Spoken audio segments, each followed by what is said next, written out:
So hello guys, आज मैं आ चुका हूँ आपके पास लेकर के एक बहुत बेहतरीन, हम लोग आज माइंड मैप पढ़ेंगे। माइंड मैप की जहाँ तक हम लोग बात करें तो आज हम लोग देखने वाले हैं mind map life process chapter का। ठीक है, देखते हैं बड़े ध्यान से। लाइफ प्रोसेस चैप्टर का आज हम लोग पूरा का पूरा चैप्टर को आज हम लोग 30 से 40 मिनट में खत्म करने का मैं ट्राई करूंगा यहाँ पे। ठीक है, अगर आप लोग साथ में बने रहेंगे तो अगले 30 से 40 मिनट में आपको लाइफ प्रोसेस के सारे इंपॉर्टेंट टॉपिक्स, पूरा एनसीईआरटी हम लोग 30 से 40 मिनट में नहीं पढ़ सकते हैं, लेकिन एक जितने आपके मतलब मेरा जो वादा है, मैं जो बोलूंगा मेरे एक्सपीरियंस के साथ कि आपका मैक्सिमम क्वेश्चन या फिर 95% क्वेश्चन इन्हीं टॉपिक से आने हैं जो इस नोट्स में लिखा रहेगा। बहुत मेहनत से बनाए गए नोट, ठीक है, बहुत टाइम लगा है नोट्स को बनाने में। इसी नोट से आपके 90 से 95% क्वेश्चन बोर्ड के एग्जाम में आने हैं। तो लास्ट में अगर एक बार तुमने इस चैप्टर को अच्छे से डिटेल में किसी ना किसी टीचर से कहीं ना कहीं अपने कोचिंग इंस्टीट्यूट में, स्कूल में पढ़ लिया है तो इसको तुम यहाँ से रिवाइज बहुत बेहतरीन अंदाज में कर सकते हो। स्पीड थोड़ी सी तेज रहेगी, जिसने चैप्टर पढ़ा है उसको ज्यादा अच्छे से आएगा समझ में। लेकिन अगर आपने चैप्टर को नहीं भी पढ़ा है तो एक बार आप इसको देखें, उसके बाद फिर चैप्टर को पढ़ने का ट्राई करें, एनसीईआरटी से पढ़ने का ट्राई करें। सवाल सारे के सारे इन्हीं नोट से बनने हैं। ठीक है, सिंपल बात क्या है कि सवाल सारे सारे इन्हीं नोट से ही बनने हैं। एक बार देखते हैं नोट्स के कैसे क्या इसके अंदर आपका पढ़ना है, हमको देखते हैं बड़े ध्यान से। देखो क्या लिखा, लाइफ प्रोसेस क्लास 10 साइंस सबको पता है, क्लास सबको अपनी पता होगी। देखो क्या लिखा, व्हाट आर लाइफ प्रोसेस। पहला क्या कि लाइफ प्रोसेस क्या चीज होती है, लाइफ प्रोसेस का डेफिनेशन क्या है। The basic essential activities performed by an organism to sustain life on earth is called life process. सबको पता है जो बेसिक एक्टिविटीज, जो बेसिक प्रोसेस हमारे बॉडी के अंदर चल रहे हैं जिससे कि हम लोग जिंदा है, उन्हीं को हम लोग क्या बोलते हैं, लाइफ प्रोसेस बोलते हैं। कोई दिक्कत वाली बात नहीं है। अब देखना इसमें कुछ बेसिक प्रोसेस हैं, जैसे आपका ग्रोथ हो गया, एक्सक्रीशन हो गया, रेस्पिरेशन हो गया, सर्कुलेशन हो गया, न्यूट्रिशन हो गया, ये सब क्या है, ये ऐसे बेसिक प्रोसेस हैं जो हमारे लिए इंपॉर्टेंट है, जिनकी वजह से हम आज जिंदा हैं, हम आज लिविंग बीइंग कहलाते हैं। समझना, nutrition, it is the process of taking in food, it is the process of taking in food and converting it into energy which is used for growth and development। मतलब क्या है, ये एक ऐसा process है जिससे कि हम लोग खाने को खाते हैं, फिर उसी खाने को हम लोग एनर्जी में चेंज करते हैं और फिर उस खाने को हम लोग यूज करते हैं किसके लिए, हमारे बॉडी के ग्रोथ एंड डेवलपमेंट के लिए। देखना, दो टाइप के न्यूट्रिशन हमको पढ़ने हैं, दो टाइप के, एक है ऑटोट्रॉफिक न्यूट्रिशन और दूसरा क्या आपका हेटेरोट्रॉफिक न्यूट्रिशन। ठीक है, देखना मोड्स ऑफ न्यूट्रिशन, एक आपका प्लांट में होता है, इसको हम लोग क्या बोलते हैं, ऑटोट्रॉफिक मोड ऑफ न्यूट्रिशन बोलते हैं। आपके प्लांट्स क्या होते हैं, ऑटोट्रॉफ होते हैं, सबको पता है, ये लोग अपना खाना खुद से बना सकते हैं। ठीक है, धीरे धीरे लाइन बाय लाइन हम लोग समझते जाएंगे, कोई भी दिक्कत इस चैप्टर में तुमको इसके बाद नहीं होने वाली है। रिवीजन आपका एक बहुत बेहतरीन अंदाज में हो जाएगा और प्रीवियस ईयर जाके चेक कर लेना, 90 to 95% सवाल तुमको इसी नोट से मिल जाएंगे। देखना बड़े ध्यान से। न्यूट्रिशन एनिमल्स का होता है, एनिमल्स हेटेरोट्रॉफ्स होते हैं, सबको पता है। ये लोग क्या करते हैं, प्लांट्स पे या फिर किसी दूसरे पे डिपेंड होते हैं अपने खाने के लिए। समझना, ऑटोट्रॉफिक न्यूट्रिशन बहुत ध्यान से, it is a kind of nutrition in which inorganic materials like CO2, water etcetera are utilised to prepare organic food by the process of photosynthesis. मतलब क्या है, ये एक ऐसा प्रोसेस है जहां पे हम लोग इनऑर्गेनिक मटेरियल्स को यूज करके ऑर्गेनिक फूड बनाते हैं। क्या क्या चीजें इसमें यूज होती हैं समझना बहुत ध्यान से, एक एक चीज यहाँ पे मैंने लिखी हुई है।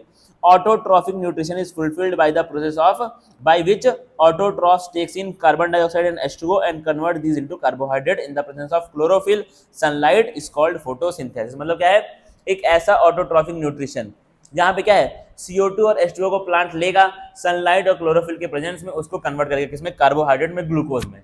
ठीक है, इसको हम लोग क्या बोलते हैं, फोटोसिंथेसिस, और यही क्या है आपका ऑटोट्रॉफिक मोड ऑफ न्यूट्रिशन होता है। इक्वेशन तुमको पता होनी चाहिए, इक्वेशन से डायरेक्ट इक्वेशन से सवाल उठ के आते हैं, प्रीवियस ईयर चेक करना, डायरेक्ट इक्वेशन से सवाल आते हैं, समझ लेना इसको। 6CO2 + 12H2O gives C6H12O, इसी को हम लोग क्या बोलते हैं, हमारा यही क्या है, हमारा ग्लूकोज है, सबको पता है ये क्या है हमारा ग्लूकोज।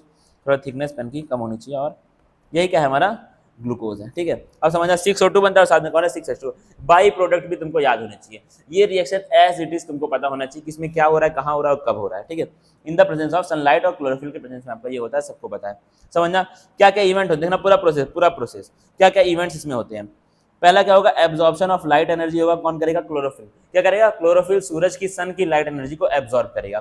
फिर क्या आपका लाइट एनर्जी को कन्वर्ट किया जाएगा किसमें, केमिकल एनर्जी में। उसकी हेल्प से क्या होगा, केमिकल रिएक्शन होगा, वाटर मॉलिक्यूल्स को स्प्लिट करेंगे किसमें, हाइड्रोजन में और ऑक्सीजन में। फिर क्या होगा, उस कार्बन डाइऑक्साइड का रिडक्शन, इसको रिड्यूस करेंगे किसमें, कार्बोहाइड्रेट में। अब देखना, पानी और साथ में डिजॉल्व्ड मिनरल्स, जैसे तुम्हारा नाइट्रोजन हो गया, फास्फोरस हो गया, ये कहाँ से मिलता है, ये प्लांट के रूट्स को मिलता है, कहाँ से, सॉइल से, मिट्टी से मिलता है। देखना, स्टोमेटा एक इंपॉर्टेंट चीज आती है, स्टोमेटा के थ्रू आपका कुछ इंपॉर्टेंट लाइफ प्रोसेस आपको देखने को मिलते हैं। समझना क्या क्या है, स्टोमेटा क्या है, ये टाइनी पोर्स होते हैं present on the surface of leaf, सबको पता है। छोटे छोटे पोर्स होते हैं, टाइनी मतलब क्या है, बहुत छोटे छोटे पोर्स होते हैं, जो कहाँ पे होते हैं, लीव्स में आपके प्रेजेंट होते हैं, प्लांट के लीव्स में। ठीक है, स्टोमेटा का काम देखना, पहला क्या है, गैसियस एक्सचेंज, सबसे इंपॉर्टेंट काम स्टोमेटा का तुमसे जो पूछेगा वो क्या है, गैसियस एक्सचेंज।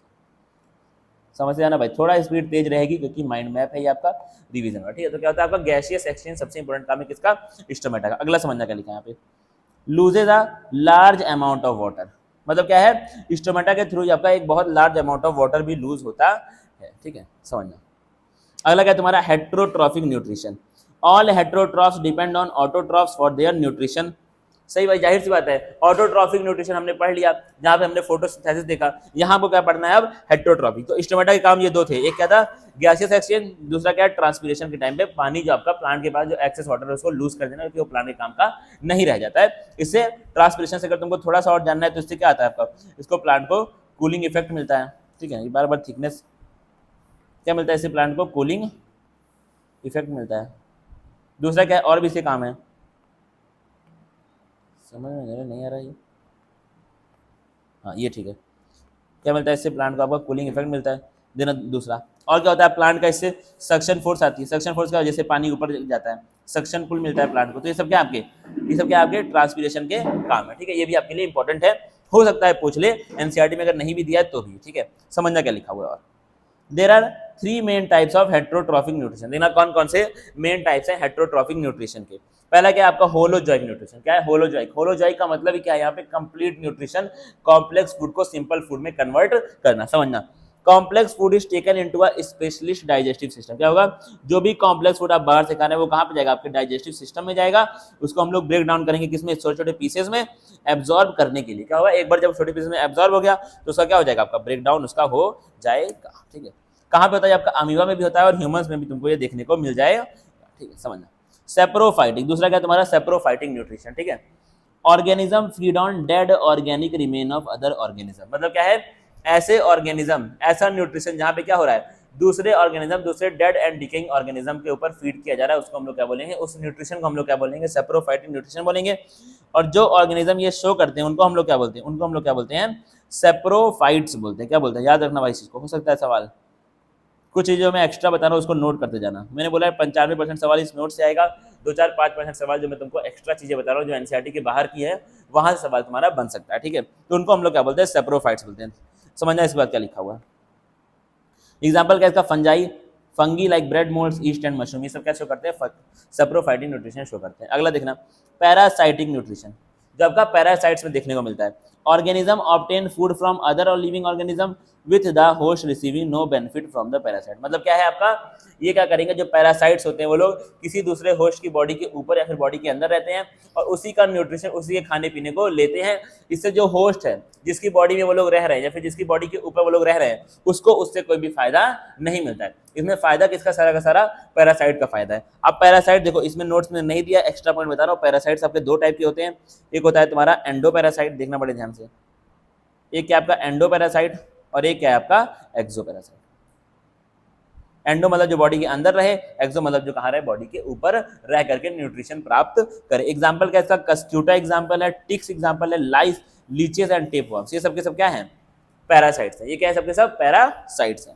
अब समझना एक चीज बड़ी इंपॉर्टेंट होती है, एनसीईआरटी में दिया हुआ है तो इसलिए मैं इसको इंपॉर्टेंट मानता हूँ, ठीक है। जो एनसीईआरटी में दिया हुआ क्या है, हर एक चीज इंपॉर्टेंट है, समझना। न्यूट्रिशन इन अमीबा, ये क्या है तुम्हारा, न्यूट्रिशन इन अमीबा, समझना इसमें क्या हो रहा है। ये कौन है तुम्हारा, अमीबा है। अमीबा क्या होता है, एक यूनिसेलुलर ऑर्गेनिज्म है, तो उसके सेंटर में क्या होगा, न्यूक्लियस होगा, जाहिर सी बात है। अमीबा को क्या दिखा यहाँ पर, फूड पार्टिकल दिखा, क्या दिखा उसको यहाँ पे, फूड पार्टिकल। क्या किया उसने, अपने स्यूडोपोडिया, इनको हम लोग क्या बोलते हैं, फॉल्स लेग बोलते हैं, इनको हम लोग क्या बोलते हैं, फॉल्स लेग। पोडिया का मतलब क्या होता है, हमेशा बायोलॉजी में पोडिया का मतलब क्या होता है, लेग होता है, ठीक है। तो क्या करेंगे ये लोग, अपने लेग्स को बिछाएंगे, अपने लेग्स को फैला करके ट्राई करेंगे इस फूड पार्टिकल्स को पूरी तरीके से सराउंड करने का, उसको पूरी तरीके से घेरने का। क्या किया, देखो धीरे धीरे यहाँ पे क्या हो रहा है, वो धीरे धीरे इसको फूड पार्टिकल्स को अपनी तरफ घेर रहे हैं। ऐसे ही लोग क्या करेंगे, फूड पार्टिकल्स को अंदर ले लेंगे, फिर क्या होगा, इनके अंदर इंजेक्शन होगा, फिर क्या होगा, जो आपका फूड पार्टिकल्स है उसमें से लोग उसको कॉम्प्लेक्स सिंपल फॉर्म में कन्वर्ट कर देंगे और जो एक्सक्रीटा बच जाएगा, जो वेस्ट बचेगा, उसको बॉडी से बाहर निकाल देंगे। यही क्या है तुम्हारा न्यूट्रिशन इन अमीबा होता है। अब तुमको एक चीज याद रखने की, यहाँ पे क्या होते हैं, बहुत सारे एंजाइम प्रेजेंट होते हैं, जैसे ह्यूमन में भी एंजाइम है, वैसे इनके पास भी क्या होते हैं, बहुत सारे एंजाइम्स होते हैं प्रेजेंट, और वही एंजाइम आपका कॉम्प्लेक्स फूड जो लोग खाने को खा रहे हैं उसको सिंपल फॉर्म में कन्वर्ट करते हैं। देखते हैं अगला हमारा टॉपिक, अगला क्या है, ह्यूमन में डाइजेशन, ह्यूमन डाइजेस्टिव सिस्टम, देखना बड़े ध्यान से। और देखना कुछ आपकी कहानी लिखी हुई है, इसको समझ लोगे तो तुम्हारा एनसीईआरटी पूरी पूरी कवर हो जाएगी। देखना क्या लिखा हुआ है, शुरू से पढ़ेंगे। In humans digestion of food takes place in the alimentary canal, ठीक है, made up of various organs and glands. अब क्या है, ह्यूमंस में जो डाइजेशन होता है वो कहाँ पे होता है, एलिमेंट्री कैनाल में होता है, जो आपका ग्लैंड जिसके अंदर बहुत सारे प्रेजेंट है, और आपका कौन प्रेजेंट है, उसके अंदर आपके बहुत सारे ऑर्गन्स प्रेजेंट होते हैं, समझना।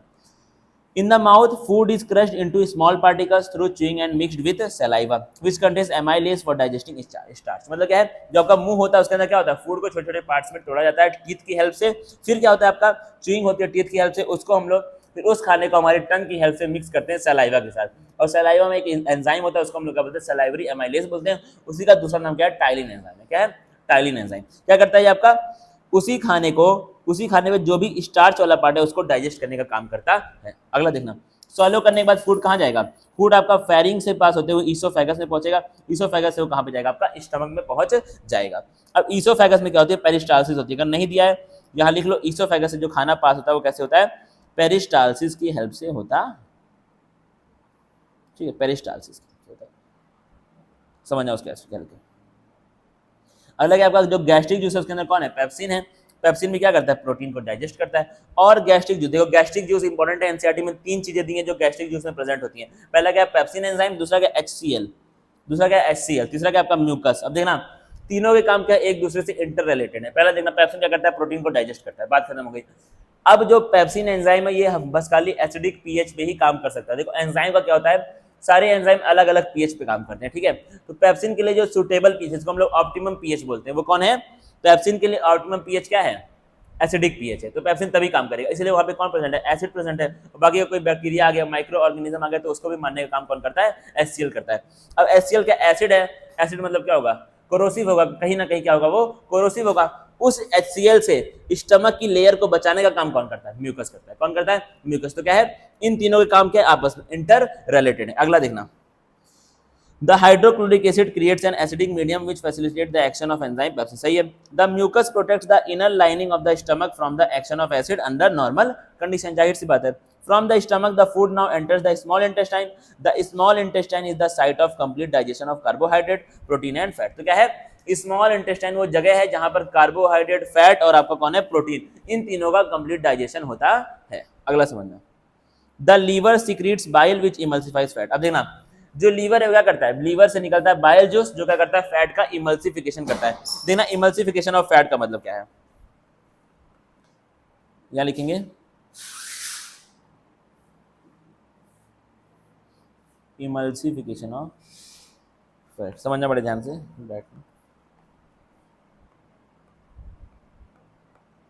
ठीक है, इमल्सिफिकेशन ऑफ फैट समझना मतलब क्या, फैट के बड़े बड़े ड्रॉपलेट्स होते हैं, क्या करता है ये, इनको काट पीट करता है। मतलब फैट के बड़े बड़े ड्रॉपलेट्स को छोटे छोटे पार्ट्स में तोड़ने का काम कौन करता है, बाइल जूस, जो कहाँ से आता है, लीवर से आता है। तुमसे पूछेगा बाइल जूस का काम बता दो, क्या बताओगे, बाइल जूस का काम क्या होता है, इमल्सिफिकेशन ऑफ फैट। फैट अब देना समझना, जो मैं तुमको कहानी बता रहा हूँ, हमारी बॉडी में क्या होता है, फैट का डाइजेशन हमारी बॉडी नहीं कर पाती है, फैट के बड़े बड़े ड्रॉपलेट्स का डाइजेशन हमारी बॉडी नहीं कर पाती है, तो इसीलिए यहाँ पे रोल आता है किसका, बाइल जूस का। ये बाइल जूस फैट के बड़े बड़े ड्रॉपलेट्स को छोटे छोटे पार्ट्स में तोड़ देगा, जब तोड़ देगा तो उनका डाइजेशन क्या हो जाएगा, आपकी बॉडी के लिए आसान हो जाएगा। ये कौन करता है, हमारा बाइल जूस करता है। अगला देखना, पॉइंट्स लगातार पढ़ते जाएंगे।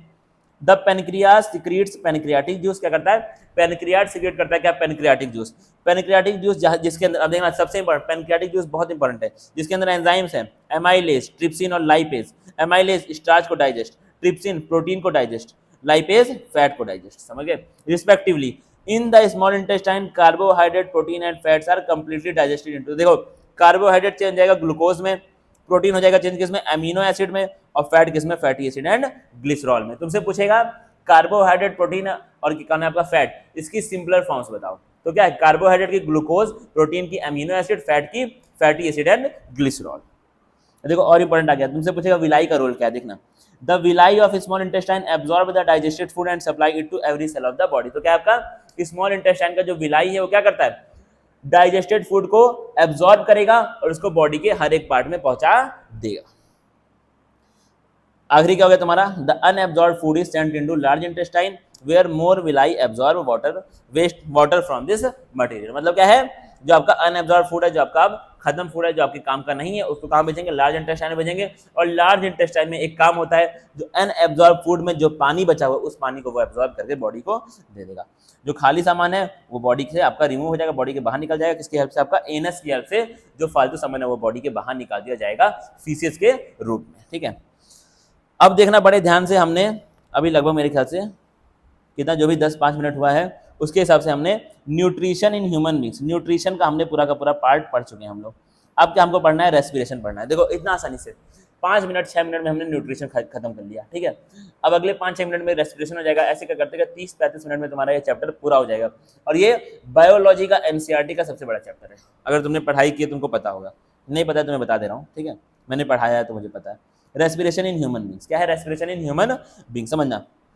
अब देखो रेस्पिरेशन इन्वॉल्व्स, रेस्पिरेशन में क्या क्या चीजें होती हैं, 2 चीजें होती हैं रेस्पिरेशन में। इस डायग्राम पे आएंगे। ठीक है, बहुत कोई काम इसका नहीं है लेकिन इस पे हम लोग आएंगे लास्ट में। पहला क्या होता है, इसके अंदर गैसियस एक्सचेंज होता है, पहला काम। उसी को तुम क्या बोलते हो, ब्रीथिंग। अब देखो बच्चों को क्या होता है, बच्चों से पूछते हैं कि रेस्पिरेशन क्या है तो उसको लोग बताते हैं ब्रीथिंग, लेकिन ऐसा नहीं है भाई। तुम 7-6 क्लास के बच्चे ये बोले तो एक बार के लिए चलो चल जाता है, उनके भी एनसीईआरटी में दिया हुआ है अच्छे से, लेकिन वो बोले तो चल जाता है। लेकिन अगर 10th क्लास का बच्चा ये बोला है कि रेस्पिरेशन का मतलब होता है गैस का लेना देना, तो वो चीज़ कहीं ना कहीं थोड़ी सी लगती है कि भाई आपका पढ़ाई अच्छे से नहीं हो पाई है। तो क्या है, रेस्पिरेशन में 2 होता है, एक गैसियस एक्सचेंज, एक तुम्हारा होता है सेलुलर रेस्पिरेशन। दोनों मिला करके बनता है respiration. Intake of oxygen from atmosphere and release of carbon dioxide. तो क्या है, एटमॉस्फेयर से ऑक्सीजन लेना और कार्बन डाइऑक्साइड को एटमॉस्फेयर को देना, ये आपका क्या है, ब्रीथिंग है। अगला समझना, cellular respiration, the breakdown of simple food in order to release energy inside cell. तो क्या है, सिंपल फूड को का ब्रेकडाउन करना और क्या बनाना, एनर्जी बनाना। ठीक है, सिंपल फूड कहाँ से, डाइजेशन से क्या आ गया, सिंपल फूड आ गया। अब उसका ब्रेकडाउन क्या बनाना है तुमको, ताकत। तुम सिंपल फूड बना के छोड़ दोगे, तुमको ताकत कहाँ से मिलेगी। तो क्या है, ताकत इंपॉर्टेंट आपके लिए यहाँ पर पड़ जाती है। अब समझना इसके आगे, breakdown of glucose by various pathways. समझना क्या है, ग्लूकोज का ब्रेकडाउन एनसीईआरटी में दिया हुआ है, बहुत सारे पाथवे होते हैं ग्लूकोज के ब्रेकडाउन के। ठीक है, समझना इसको बड़े ध्यान से। पहला क्या है, तुम्हारा ग्लूकोज है 6 कार्बन मॉलिक्यूल। इसको मैं थोड़ा सा सोचता हूँ चीज़ें आपके समझ में आए, इसलिए ओपेसिटी कम करके, नहीं थोड़ा रुक जाना, थोड़ी बढ़ानी पड़ेगी ओपेसिटी, अब तुमको दिख जाएगा। ठीक है, पढ़ने में भी तो आना चाहिए। अगला देना क्या हुआ है, यहाँ क्या तुम्हारा ग्लूकोज है 6 कार्बन मॉलिक्यूल। क्या है तुम्हारा, ग्लूकोज 6 कार्बन मॉलिक्यूल। अब क्या होगा, साइटोप्लाज्म में हम लोग क्या करते हैं, इस ग्लूकोज को चेंज करते हैं किसमें, पायरुवेट में, जो कि 3 कार्बन मॉलिक्यूल है। ठीक है, 6 कार्बन मॉलिक्यूल को चेंज करें किसमें, 3 कार्बन मॉलिक्यूल में। तो क्या हो रहा होगा यहाँ पर, 6 को 3 में कर रहे हैं, 3 2 बनेंगे, जाहिर सी बात। एक 6 था, उसको अगर हम लोग 3 बना रहे हैं तो 3 वाले 2 बन जाएंगे, सब जाहिर सी बात है। ठीक है, साथ में कौन निकल रहा है आपका, यहाँ पर एनर्जी थोड़ी बहुत प्रोड्यूस हो जा रही है। अब देखना इंपॉर्टेंट तुम्हारा मेजर काम, इस पायरुवेट को हम लोग 3 तरीके से तोड़ सकते हैं। एक absence of oxygen, lack of oxygen, presence of oxygen. देखना यहाँ पे एब्सेंस लिखा ऑक्सीजन, समझना यहाँ पे लिखा लैक ऑफ ऑक्सीजन, यहाँ पे क्या लिखा एब्सेंस ऑफ ऑक्सीजन। 2 चीजें यहाँ पर लिखी हुई हैं। एब्सेंस ऑफ ऑक्सीजन का मतलब क्या है कि ऑक्सीजन इसके पास है ही नहीं, ऑक्सीजन इसके पास है ही नहीं। लैक ऑफ ऑक्सीजन का मतलब क्या है, ऑक्सीजन की यहाँ पर कमी है। क्या है, ऑक्सीजन की यहाँ पर कमी है। और देखना एब्सेंस ऑफ ऑक्सीजन में क्या होता है, ये आपका ईस्ट सेल में होता है, ह्यूमंस में नहीं हो रहा है, ईस्ट में होता है। क्या बनता है तुम्हारा, इथेनॉल बनता है। एक चीज समझ लेना, इथेनॉल को हम लोग प्यार से क्या बोलते हैं, एथाइल अल्कोहल बोलते हैं।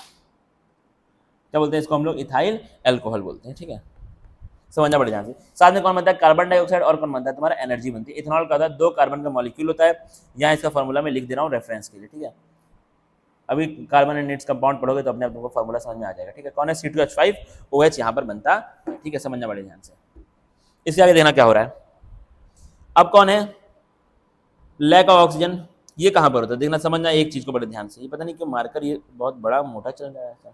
ठीक है, लैक ऑफ ऑक्सीजन कहाँ पे होता है, तुम्हारे मसल सेल्स में होता है। कहाँ पे होता है, मसल सेल्स में। क्या होता है, अब देखो नॉर्मली क्या है, आप काम कर रहे हैं नॉर्मल अपने लाइफ में, कोई दिक्कत वाली बात नहीं है, काम चल रहा है और उतना तुमको ताकत, उतना ऑक्सीजन आपको मिल जा रही है, उतना आपका खाना बढ़िया से टूट जा रहा है। अब क्या हुआ, अचानक से आप क्या करते हैं, एक्सरसाइज करते हैं, जिम जाते हो, कुछ भी तुम ऐसा काम करते हो, दौड़ते हो भाई अपना, तो क्या हो रहा है, वहां पे क्या हो गई, ऑक्सीजन की कमी हो गई बॉडी को। अब बॉडी को ऑक्सीजन की कमी हो गई है, लेकिन जो तोड़ने वाला काम होता है बॉडी में, नॉर्मली ये वाला जो प्रोसेस मैं बताऊंगा, यहाँ पे ऑक्सीजन चाहिए होता है। ठीक है, लेकिन बॉडी को अभी ताकत चाहिए। अगर तुमको जिम में जीना है, एक्सरसाइज करनी है, वेट लिफ्टिंग, आपको वेट उठाना है, बनाना है डोला, तो उसके लिए तुमको एक्सरसाइज के लिए एनर्जी चाहिए। वो एनर्जी क्या होती है, तुम्हारा जो पायरुवेट प्रेजेंट है कहाँ पर, मसल सेल में, उसको तोड़ते हैं बिना ऑक्सीजन के। ऑक्सीजन तुम्हारे पास सफिशिएंट नहीं है, खर्च हो चुकी है, जितना ऑक्सीजन तुमको जितना मिली थी उतनी खर्च हो चुकी है। क्या बनता है, लैक्टिक एसिड बनता है, और साथ में क्या बनता है, एनर्जी बनती है। लैक्टिक एसिड तुम्हारा क्या है, 3 कार्बन से बना हुआ मॉलिक्यूल है। अगला देखना, ऑक्सीजन की प्रेजेंस में कहां पर, माइटोकॉन्ड्रिया में। कार्बन डाइऑक्साइड बनेगा, पानी बनेगा और कौन बनेगा, एनर्जी। सबसे मेन वाला आपका ये है जहां पर क्या बनती है, एनर्जी तुम्हारी बनती है, ठीक है। अब देखेंगे थोड़ा सा इसके बारे में पढ़ेंगे, देखो थोड़ा सा यहाँ पे ज्ञान है, सेम टू सेम वही सब चीजें हैं। The first step is the breakdown of glucose, जो कि 6 कार्बन मॉलिक्यूल है, into a 3 carbon molecule called pyruvate which takes place in the cytoplasm. अब देखो मैं इसको थोड़ा सा तेजी से पढ़ूंगा क्योंकि ये डायग्राम मैंने, ये पूरा का पूरा फ्लो चार्ट मैंने आपको बता दिया, इसलिए थोड़ा सा इसको हम लोग तेजी से पढ़ने वाले हैं क्योंकि चीजें वही लिखी हैं, कहानी लिखी हुई है। The pyruvate can be converted into ethanol and carbon dioxide which takes place in the yeast during fermentation. तो क्या है, इसको हम लोग क्या बोलते हैं, ये वाली प्रोसेस को हम लोग क्या बोलते हैं, फर्मेंटेशन बोलते हैं, समझना इसका भी। Since the process occurs in the absence of air it is called anaerobic. यहाँ पे ऑक्सीजन नहीं होता इसलिए इसको हम लोग क्या बोलते हैं, एनारोबिक रेस्पिरेशन बोलते हैं। The pyruvate is broken down into a 3 carbon pyruvate molecule, नहीं द ग्लूकोज, यहाँ पे देखो गलती हुई है, मिसप्रिंट हो गया, ये क्या है तुम्हारा ग्लूकोज, यहाँ पे ये क्या है आपका, इसको हम यहाँ से, ये क्या हो गया भाई,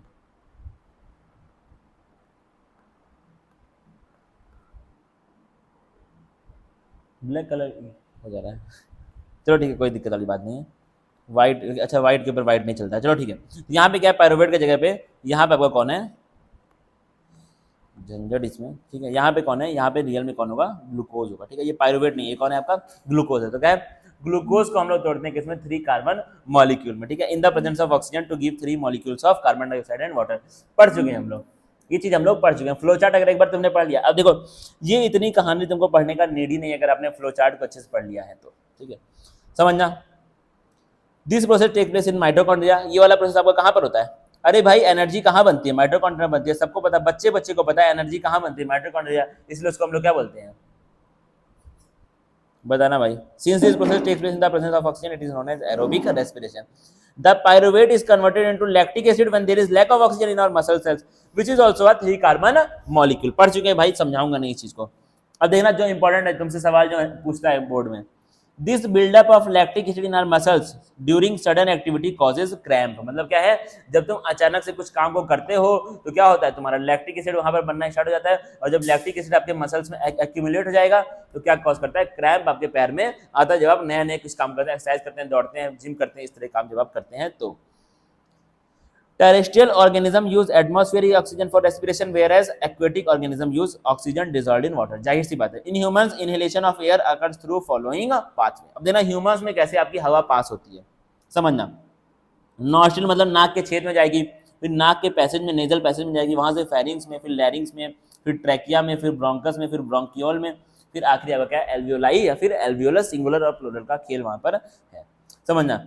The energy released during cellular respiration is immediately used to synthesize a molecule called ATP। जो एनर्जी रिलीज होती है सेलुलर रेस्पिरेशन में, उससे तुरंत क्या बन जाता है, एक नया मॉलिक्यूल बनता है ATP, जो आपका फ्यूल के रूप में काम करता है सारी एक्टिविटी को, सेल के जितनी भी एक्टिविटी होती है इसी ATP के नाम के फ्यूल को हम लोग यूज करते हैं सारी एक्टिविटीज में।